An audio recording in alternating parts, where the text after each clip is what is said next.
Okay, I'm going to sound crazy here. This is going to sound absolutely bonkers. I'm even going to say this. But for a 55-23 game, this is possibly the most entertaining 55-23 game in NFL history because I did not feel like the Commanders were out of this until the very end of the third quarter when Austin Eckler fumbled.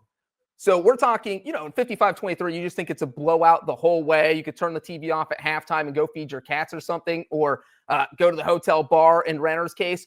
But no, it was one of those things where every time it looked like the Eagles were going to go up by 3 touchdowns, the Commanders did just enough to stay in it. And it was, in this case, they scored a touchdown. They got the 2-point conversion. Then it became 34-23. They force an Eagles punt. So now you have the ball back. And if you score a touchdown and get another 2-pointer, it's 34-31. Even if you don't, it's 34-29 or 34-30. It's a one-score game. And so, and because the Commanders had not punted up to that point, and I don't think they punted the entire game, it really felt like every possession was ending with a score or a turnover. And so that was my thinking. It was, wow, if they score here, they could legitimately win this game, even though they were getting blown out of the water. And, of course, Eckler fumbled, and then the Eagles recovered it, and then the Eagles scored a touchdown, and then the Eagles went up 41-23, and then that's when I gave up. That's when I waved the white flag for the Commanders. But, you mentioned the Bills fumbling the ball 4 times, recovering all 4 against the Chiefs. The Commanders did not have that type of luck against the Eagles, where they fumbled it 4 times and lost all 4 of them. So it was the opposite. Dude, the Eagles this postseason now have forced 9 fumbles in 3 games. Unbelievable. They are living right. But some of that's that's how they play. I can't say that's all luck. They are a team that they have guys who are hitters, like whether it's Jalen Carter, whether it's like Zach Bond.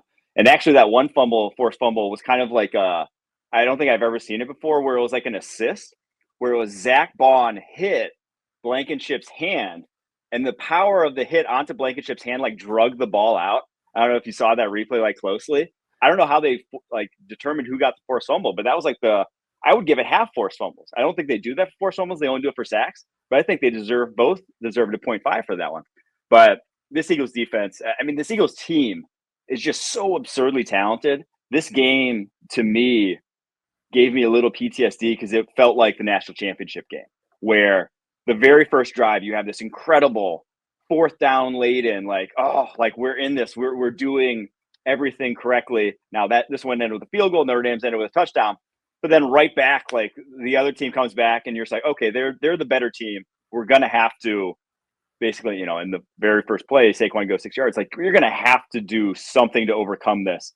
And you're just kind of climbing an uphill battle the rest of the way is what it felt like for the Commanders, where it's just we're kind of there. We're kind of on the precipice, but it's just we have to play perfectly. And as soon as you don't play perfectly, and they just stomp on your throats, unfortunately. And that's what the Eagles did. It was interesting. I'm glad you brought up that first drive by the Commanders because that was probably the most bizarre decision I saw from Dan Quinn all day, where the Commanders put together this absolutely epic drive. It was, you get down there, they have a 4th and 5 at the Eagles 43-yard line, and you're thinking, all right, if Dan Quinn's going to be Dan Quinn, he's got to go for this. I don't care if it's the NFC title game. Again, you see coaches sometimes, they'll coach boldly during the regular season, maybe even the wild card round, but they kind of pucker up in the big games. They say, we're going to punt here and we'll pin them and our defense will do it. No, Dan Quinn keeps being Dan Quinn. They go for it. They get it. So now, again, 4th and 2 at the Eagles 28, 4 plays later. And it was, all right, well, now they're in field goal range. This is a 46-yard field goal. They could go. They could kick the field goal. No, Dan Quinn goes for it, and they get it. Now, 4 plays later, 4th and 3 at the Eagles 16-yard line. Okay, you could kick the 34-yard field goal, or you go for it because you've already converted 4th down twice, and your offense is just rolling. And Mike, what does Dan Quinn do? He kicks the field goal for some reason. I am the most pro field goal person in the history of the internet, probably. I will kick the field goal in almost every situation. I do not kick the field goal here. I go for it based on how the offense had been playing.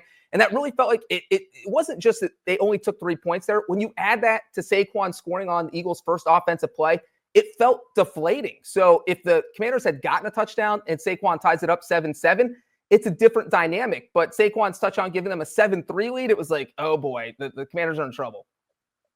Yeah, I tend to agree there. And Brady on the broadcast was, about as excited as I've ever seen him on a broadcast, or about as like effusive in terms of saying go for it. And I tend to like you were when you're an underdog.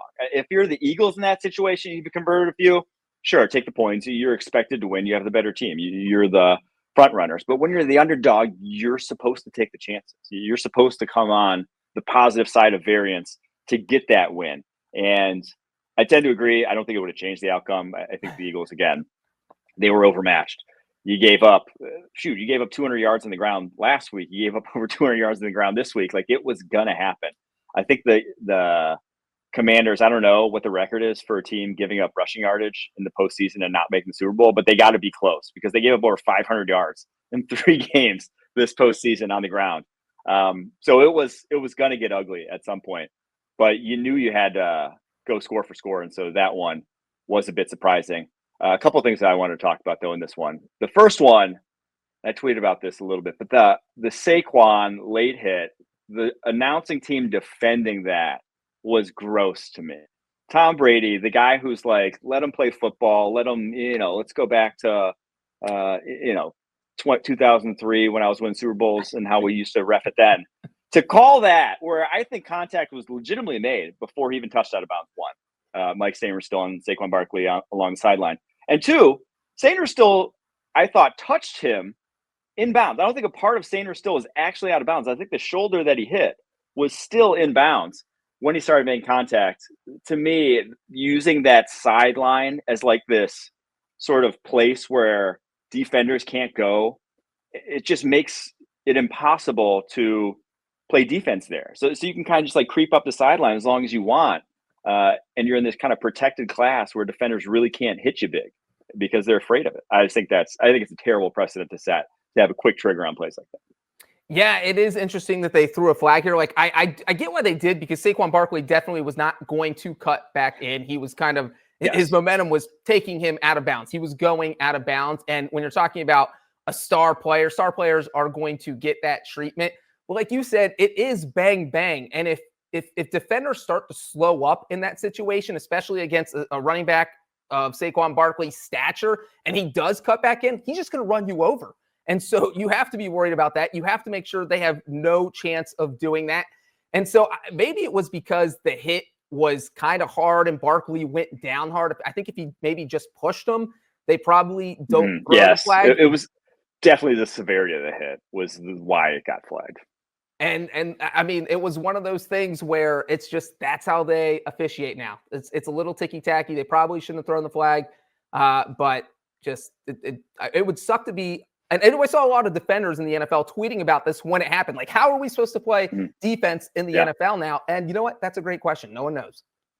See, that's all I'm trying to do is I'm trying to rile up the masses. I want more people tweeting about it, NFL to take notice, and then we change these things. I know we're going for player safety and whatever, but you still want the game. You still want game integrity, right? And if there's this like area of the football field that the game changes into this weird sort of dance of where, oh, is he this close to out of bounds? Do I have to stop up? Is he stopping up? And if he stops up a little too much, he can cut back in. Then all of a sudden, if I stopped up, then I'm screwed because he's playing football still.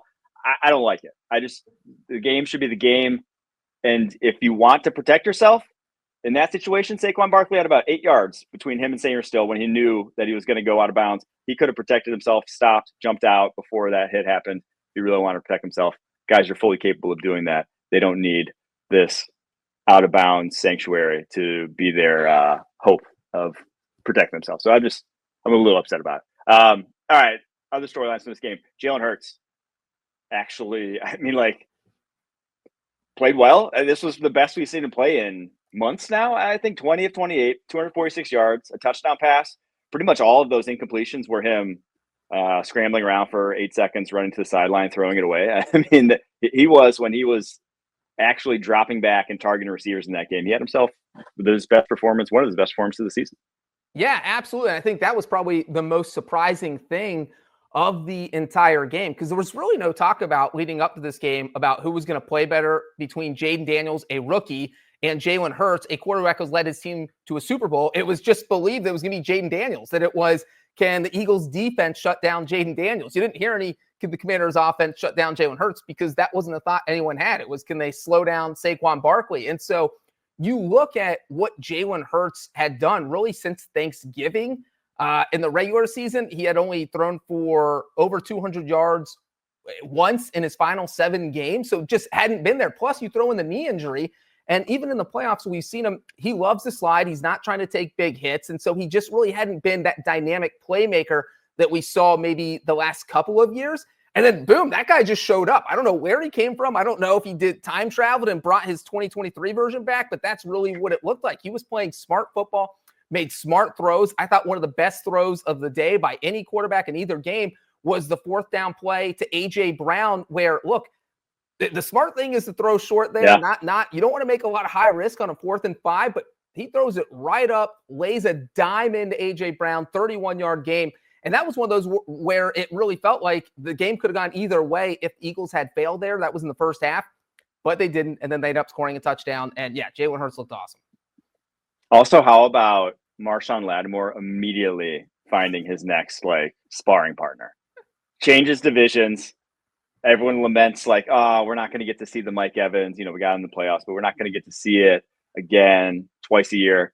Well, I think he got a new guy in A.J. Brown that he's going to go after for the next couple seasons. That was another crazy one where A.J. Brown kind of knocked off Lattimore's helmet, and clearly Lattimore got pissed off about that, and then he got flagged. So that's another one of those where I probably don't flag anyone. I just say, all right, they both got their piece in, and we'll just or throw 2 flags so they offset each other. But I guess when you bear hug A.J. Brown, that doesn't look good. Yeah, that one felt like it should have been an offsetting, but I don't think it was super impactful. The one that I think everyone at home was rooting for was the refs to award a touchdown on the short yardage where Luvu kept jumping over the top, which I actually tweeted out. I think on the second one, Luvu's jumping over the top, but he hadn't gotten to the line of scrimmage yet. Jalen Hurts obviously knew what was coming. I think Hurts kind of backed out before he actually crossed the line. For instituting replay, because they kept saying on the broadcast, they're like, if they threw the flag, we could replay it or whatever. I didn't know what exactly. They kept like, if we don't throw it, we can't replay it. They kept saying, bringing it up on the broadcast. I thought that was one that could have been replayed, and maybe it was Jalen Hurts that moved first. But I think everyone wanted one more jump over the top, and the refs just be like, okay, touchdown. Just I don't know how that's for fantasy perspective or betting perspective who gets that, but just awarding a touchdown because of a penalty, I think everyone wanted to see that because I don't think it's ever happened in my lifetime at least. And that would have been all anyone would have talked about from this game. And this is the year where we saw the fair catch kick field goal. And if you're talking about obscure rules, I thought that would be the only one we'd talk about during this entire season. And to have this one come in there, and I'm sure people at home were just, when the ref literally explained, look, if they keep doing this, we have the power to award a touchdown. And everybody's just like, wait, what? You can just give them points without plays actually happening? How the hell does that work? So that was interesting. But I will say, in a situation like that, especially when you're doing the tush push, I feel like you do have to be careful because you have people flying over the top. What if he goes head-to-head with Jalen Hurts? Jalen Hurts gets a concussion, and now Kenny Pickett has to play the rest of the game. So, it's because the offense isn't ready for it. No one's moving. And you have a guy just jumping over the top. That's something you kind of want to nip in the bud pretty quickly just because it does seem like something where someone could get injured. I mean, I thought it was hilarious. Yeah. And no one got hurt, but someone could get hurt. Maybe. Well, I think the way to nip that is to count it as one of those unsportsmanlike conducts instead of an offsides. Like if you jump over the line like that and the play hasn't gone, I think it's very, very easy and within the rules just be like, hey, that's unsportsmanlike conduct. But like one of those jump over and hit a QB. If you get 2, yeah, where if you get 2, you're okay, out. Okay, yeah. I think that's a very quick way to just say to nip that problem in the bud right there, and you'll never see guys jumping over the top and trying to jump the snap like that because it is. I do think it is a dangerous play that if we're trying to litigate dangerous plays out of the playbook. That's one, and I also am not certain that it always works or that it's always in your best interest to be jumping over the top. Obviously, if you completely jump the snap and get it, yes. But sometimes there's that linebacker who just jumps on top of the pile.